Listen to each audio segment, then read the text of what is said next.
오늘의 사연 시작합니다. 올해로 결혼 3년 차 되는 해에 돌아온 싱글이 되려고 이혼 서류 접수해놓고 기다리고 있는 직장인 여성입니다.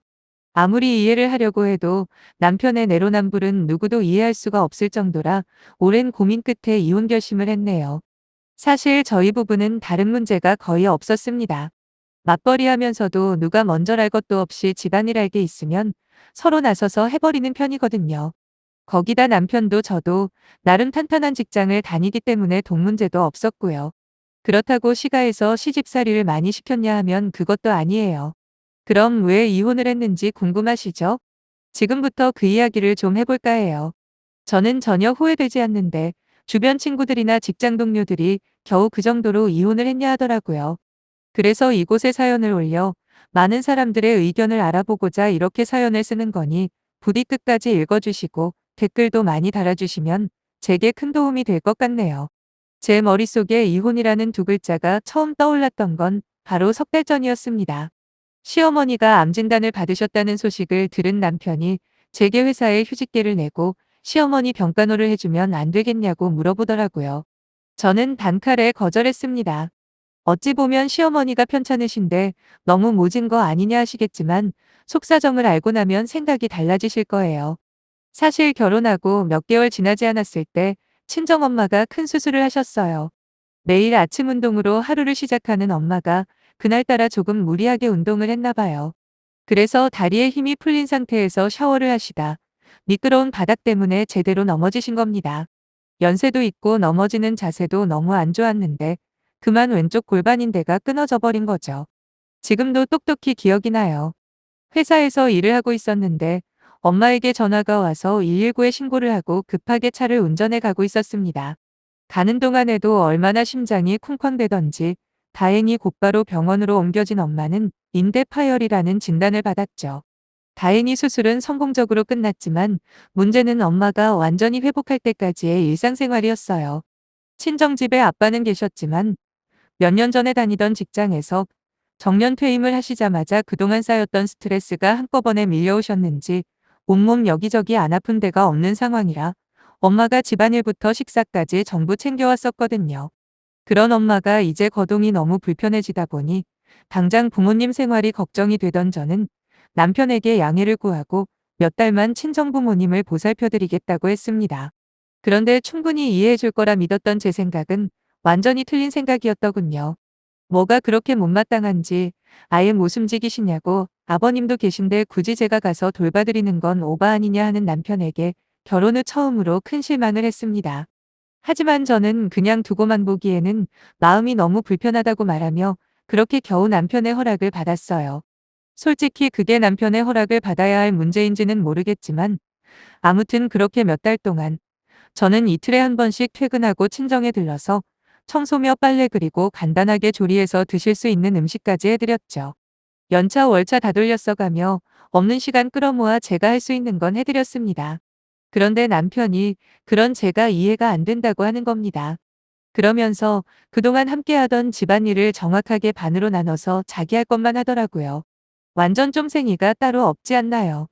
빨래도 딱 자기 것만 하고 청소도 반만 하는 유치한 남편의 행동에 저도 오기가 생겨서 아무 말도 안 했습니다. 아무리 늦게 들어와도 제가 할 일은 다 하고 잤어요. 비록 새벽 늦게 자더라도 괜히 말 나오게 하고 싶지 않았거든요.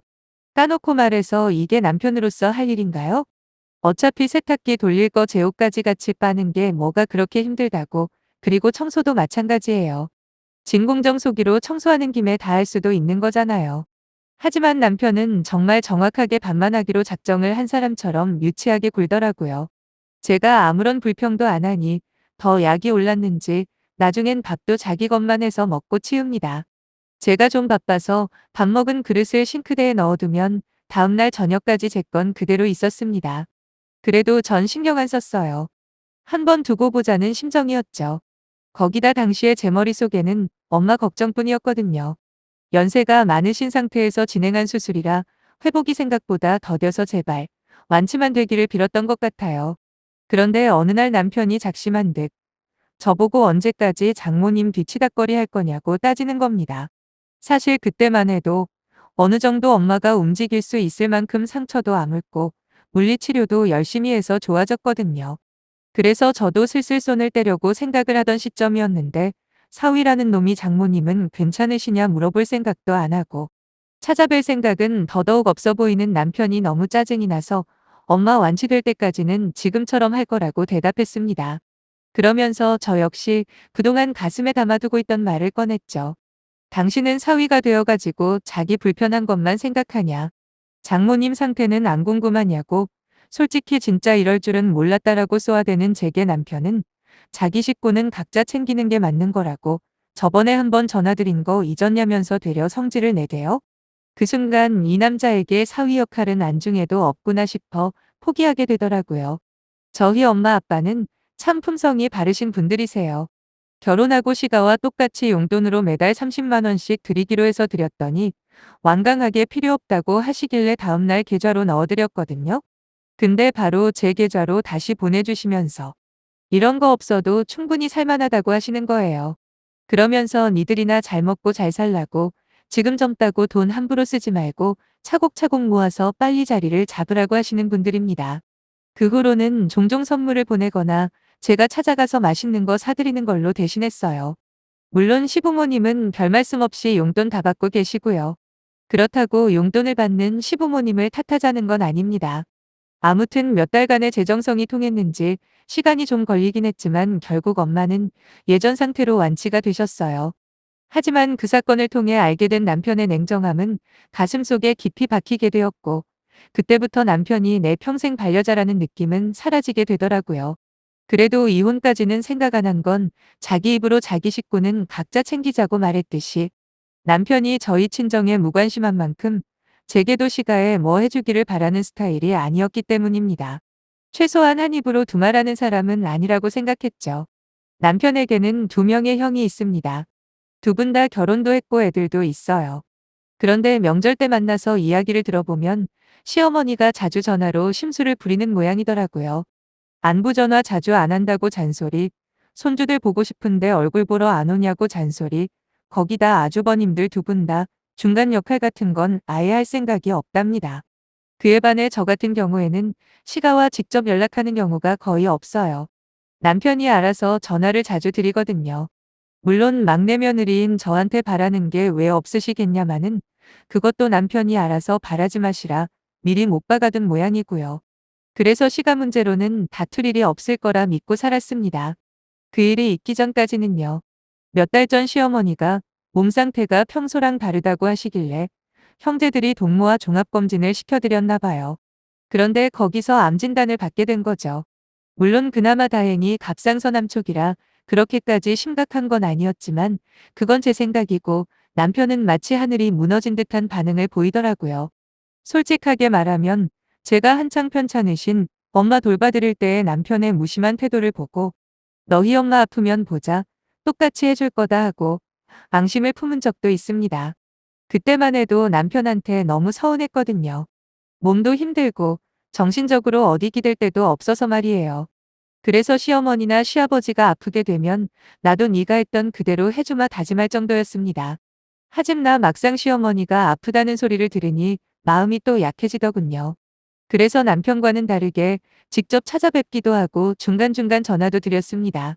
제가 먼저 검색해서 치료 잘한다는 병원 알아봐드리기도 했고요. 하지만 딱 거기까지였어요. 아들이 셋이나 있으니 어련히 알아서 하겠지 싶었거든요. 그런데 남편이 제게 그러더라고요. 지금 회사 일이 바쁜 게 터져서 그러니 저보고 어머님 병원 좀 모시고 다녀달라고요. 거기다가 자기 아버지는 혼자 라면 하나 끓여 먹지 못하는 분이라고. 가끔씩 들러서 반찬도 해주면 좋겠다고 말하는데 이 인간이 지금 무슨 헛소리를 하나 제 귀를 믿을 수가 없더군요. 혹시라도 잘못 들은 건 아닌가 싶어 다시 한번 되물었습니다. 지금 나한테 당신 어머니 병수 발들라는 뜻이냐고요. 그러니까 맞다네요. 어이가 없어진 저는 아들 셋 가진 어머님을 막내 며느리인 내가 그것도 자기 장모 아플 때 자기 가족 일은 알아서 하자고 했던 당신 아내인 나한테 맡기는 게 말이 되냐 했더니 지도 그 말에는 찔렸는지 바로 대답을 하지는 못하더군요. 잠시 아무 말이 없던 남편이 결국 생각해낸 말은 더 가관이었어요. 지금까지 두 형수에 비해서 편하게 지낸 건 사실 아니냐며 이번에 며느리 노릇 한번 제대로 하라더라고요. 그 말에 속된 말로 뚜껑이 열려버린 저는 택도 없는 소리 하지 말라고 소리쳐버렸네요. 그리곤 가슴에 쌓아두고 있었던 말을 했어요. 내가 울 엄마 아파서 동분서주할 때 뭐 했냐고. 수시로 유난 떤다는 소리하고 얌체처럼 네 할 일만 딱 하지 않았냐. 밤늦게 친정 다녀온 내가 밥 먹은 거 설거지 한 번 안 해준 주제에 지금 나한테 뭘 바라는 거냐 하며 거의 울부짖다시피 쏟아냈죠. 그렇게 어머니가 걱정되면 직접 하라고 했더니 또 무슨 회사 핑계를 대길래 그건 내 알바 아니고 당신 형들이랑 알아서 하라고 죽이 되던 밥이 되던 나한테는 일말의 기대도 하지 말라 했네요. 그러게 진작 좀 잘하지 안 그래요? 막말로 제가 무슨 냉혈한도 아니고 그래도 명색이 시어머니인데 우리 엄마 아플 때 따뜻한 말 한마디 해줬거나 밤늦게 돌아와 겨우 차려 먹은 내 설거지 한 번이라도 해줬으면 저도 이렇게까지는 안 했을 거예요. 저 혼자 전담하지는 않더라도 자식된 도리로 서로 상의해서 어떻게든 도움이 되려고 했을 겁니다.